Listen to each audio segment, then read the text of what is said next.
Hi guys, Moses here from the YouTube channel Mr. Benetti. As you saw in some of my last videos, when I was testing my Tesla coil using a rectified flyback transformer before I hooked it up to the Benetti machine, I kept burning up diodes. I started out with 30,000 volt, 30 milliamp diodes, and they looked like they caught on fire. And then I switched to I have a whole big string, as you can see here, of these little 2CL20s. They look like 2CL5s, but they're supposedly 2CL20s, 20 milliamp, 20,000 volt diodes. Of course, they seem to burn up too, and I couldn't understand what's going on, but they actually aren't burning up. What's happening is the small bodies of these diodes are not big enough to handle the 20,000 volt ratings, and even though the 30,000 volt 30 milliamp diodes were bigger, they're also not big enough to handle their full voltage rating unless they're potted either by putting them in mineral oil or transformer oil or wax or epoxy or something like that. So what I did is I took two of these, since I have a lot of them, I took two of these 2CL20s and I soldered them together in parallel, and then I took another set and soldered that in series to this set. I then stuck it inside a small piece of this replacement bathroom drain tubing I had laying around. I stuck the whole package inside there, taped up the bottom, and filled it with hot glue. I was going to fill it with hot wax, but I decided the hot glue was easier for now. And that's what I did. So that little device right here, the one that looks like an M80 or a cherry bomb for your old timers, that's just a little piece of this PVC drain tube, and inside it are two pairs of diodes connected in parallel, and then of course those two pairs are seriesed, and the leads, the outer leads are coming out of the thing. And of course I marked the cathode side of the unit. So as you see the way I have it set up, I'm doing positive out, which is the way most of the TV and the CRT rectified flyback transformers work, so I just kept to that. Polarity doesn't really matter, but that's the way I'm doing it. I also had another problem. I ran this for a while with the new diodes, the new potted diode. It worked just fine.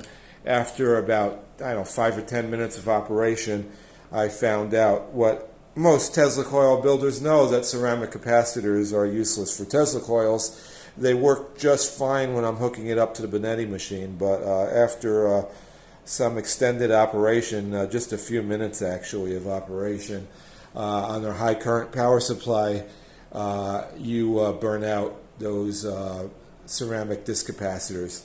Now, like I said, I have tons of them in the house, these 10 nanofarad, 20,000 volt ceramic disc capacitors, but there's no reason for me to build another one unless I wanted to hook back up to just to the Benetti machine.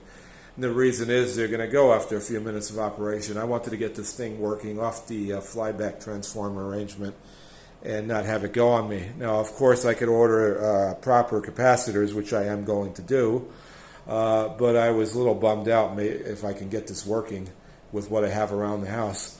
So I took these CB80 polystyrene film caps, and polystyrene film caps happen to be what you want, but you want usually the epoxy boxed enclosures like you see on top of a ZVS driver, or you see in a lot of MMCs. You want either those, or you want the Cornell Dublier long tubular versions of those. So I figured maybe these cheap CB80 3 nanofarad 30,000 volt caps, maybe they won't work. Maybe they can't handle the current, but I decided to try it out, and they actually work pretty good. I haven't done that long of a run yet, so we're going to see how they hold up running for a longer time. Also, I found that I have some potting on my high voltage lead from my flyback transformer using hot glue. It gave way, and it's shorting to the flyback core right here, and I don't want it to melt.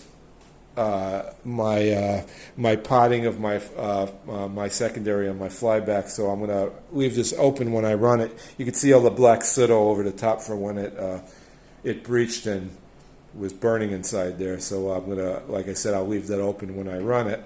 And now we'll turn it on and see what we can do here. So there's the Tesla coil, and let's turn this guy on and see what happens.